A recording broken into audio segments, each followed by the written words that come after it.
as the time was going on, the media started pushing this more and more and more. Then we started getting text messages. Yeah, there's going to be this protest here.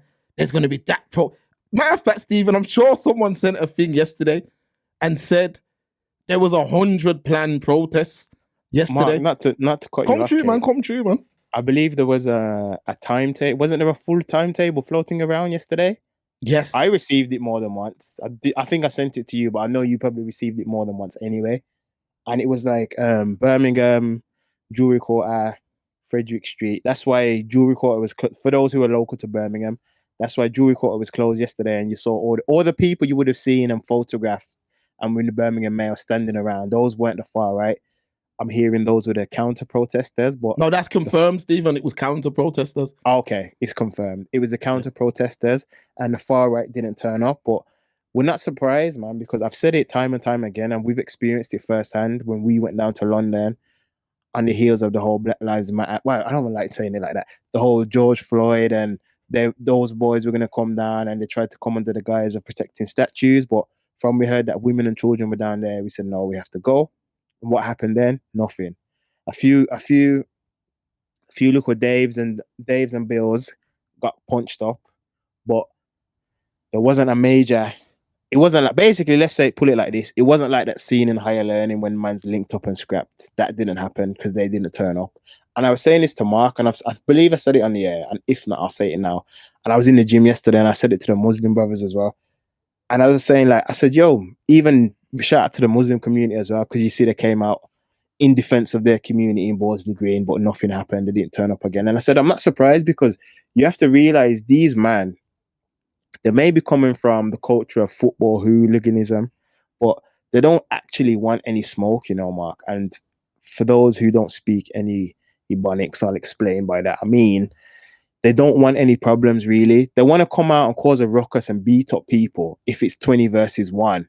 But if they feel like, I feel like anyway, and I've been proven right several times now, they feel like they're going to get any resistance, they don't come out. They didn't come out in London when we went down. They didn't come out yesterday in the Jewelry Quarter. They didn't come out to Borsley Green. No, but Stephen, that's what I'm saying though. Them text messages, were they accurate though? They're probably not accurate anyway. That's what I'm saying. I think it was to bring out the counter protest. To make the situation look worse. Yeah. Because if you go back the day before, big up the Muslim community in Brom. Gang. The Muslim community came out heavy, and that was all off the back of rumored protests. But none of these protests had taken place. Not even one group turned up. And then I started thinking to myself, and I'm like, Mark, why are you following what these folks are saying? I grew up in Erdington, people. Yeah? Any man who grew up in Erdington, you know what time it was in them days. It was racist in them days. Falcon Lodge in Sutton, all them places. King's Standing. You know how much far right we had to scrap. But the far right don't never come out the way how they were saying. People just pop up. Stephen Lawrence, Anthony Walker, there's numerous others that we could mention. That's how the far right come. They don't give you a heads up. They don't give you no heads up. But Mark, you know, or none of that. Sorry to cut you again, King. But you know the so you know the list, and there was alleged. Pablo says the anti-protest kind of procedure, right wing from an optics perspective. But the thing is, you know, with a protest, you know, legal, if you're going to protest, you have to inform the police. Like, you have to. So I'm not trying to say like it was definitely real or it was going to happen, but you have to inform the police, because it's illegal. You're legally allowed to protest something, aren't you? A riot, something totally different.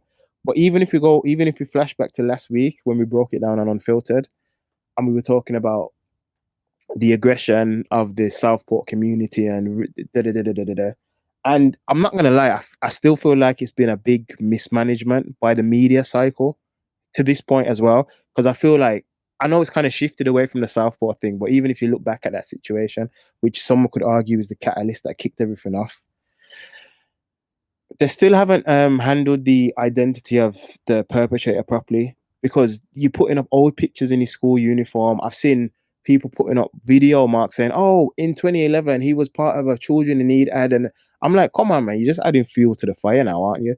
But I definitely, but my whole point was, and I don't want, I'll clarify it now, and I feel like you might agree, but I don't want to speak for you, Mark. People were like, oh, nah, you can't defend it. We weren't defending that man. I was defending that man's right to aggression on the back of such a heinous act. But from I saw you wanted to go run to a mosque because it suited your racist agenda, I'm not with that. And if you're trying to say, oh, it was a black you, unfortunately it was, but we didn't know at the time. Oh, it was someone from Rwanda. It was a foreigner. It was immigrants. Get them out. Because you wanted to pick whatever information you wanted to suit your narrative, which people always do. Also, David, where were the far right when Lucy Lefby killed those babies? I said the same thing. I agree. That's But true. from I saw a man turning over a Greggs in an England shirt, one handful of gingerbread man, one handful of cookie, and me see a next bunch of riffraff that turn over a shoe zone, my guy. A shoe, not even a Clark's, a shoe zone, my Now, guy. but Stephen, you know what it is though, yeah? Come on, bro. You have to you see with these type of things, yeah. I've really sat down and studied this thing, and I've looked at a lot of these protests with the alleged far right, yeah. And when I look there, I've seen women, I've seen elderly, I've seen teenagers, all out standing together. Now I get it that Tommy Robinson has his football hooligans that we already went London for them back in 2020. So we know how they roll. So long ago. We know how they roll. We know that they got the Tommy Robinson side. What's worrying to me and the bigger conversation that I think black people should be having is when you look at these gatherings, there's women, teenagers, children, all of that. Now I'm saying these are people that are working in and around society. It could be your children's school teacher. Facts. It could be your judge. It Facts. could be an off-duty police. Facts. So these conversations, yeah, we can't dismiss them. That's all I'm saying. I'm saying we can't just dismiss everybody who's out there. We have to understand what are these actual concerns. Now, all I've been hearing from, I'd say from 99% of people is there is no concerns, they're just racist. Now, that could be true, but when I've actually spoke to one of these men, they're talking about mental health reform and all that type of thing. Like, the problem with this, people, is there's like 5 different issues rolled into one. So when you're watching these guys on TV, some of them are talking about immigration. Some of them are talking about like the hotels where them men are coming out and selling drugs and doing all of that. Then you got some people who's talking about knife crime. So there's all these different issues rolled into one. So that's what's blurred the lines. And then all of a sudden it just became almost like one big scaremongering thing, if you ask me. Like all these people just started coming out the woodwork saying the far right were coming down here and the far right were coming down there. I just think that the media want this. They want us to believe that there's some big war going on outside. Even Walthamstow, thousands were out there. I'm like, yo, when have we ever known? Yo, I'm born and raised in England, When have we ever known the far right to move like that? In my dad's days, they used to come out like that. But in our days, they do what they did to Stephen Lawrence. They pick man off like that. So when I'm telling man, be careful, even when I said to you, Stephen, yo, obviously I know man ain't gonna run up on you like that one-on-one, but I'm saying just how you're moving, just be very aware of your surroundings, because the far right don't come out the way how the media has been saying. They pick man off one by one. That's how they do it. So Mark, sorry to cut you, G. There's gonna be a lot of this tonight. I apologize. Nah, man, we got a lot to discuss tonight. Phone line soon open. People come through, Stephen. Come. It's soon open. If we're keeping it Birmingham for a moment, there's also another thing that's been going around. Mark, you sent it to me, and I've had it a few times.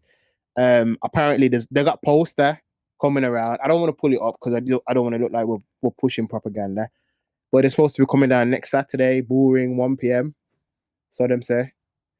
But like Mark said, even historically, like I've never known when men are having these levels of racism, I've never known them to give their potential victims a head up. to get organized or form any form of resistance, Thank you. or even to the police to form any form But this is what I'm of saying. resistance. Like, you gotta think how this thing's been laid out, people. All of a sudden, first of all, yeah, it was about immigrants. It was an immigrant who done it. Andrew Tate and all the. I told you, man, about Andrew Tate years ago. Anyway, We said he was a sausage. we man, but told no you one that, wants that to this is listen. just a guy who's well spoken. He's got a bit of money, and people. He's like an influencer, if you ask me. He's an influencer, but that's why you see why the one drop rule would never ever count for me is because of an individual like Andrew Tate. You know,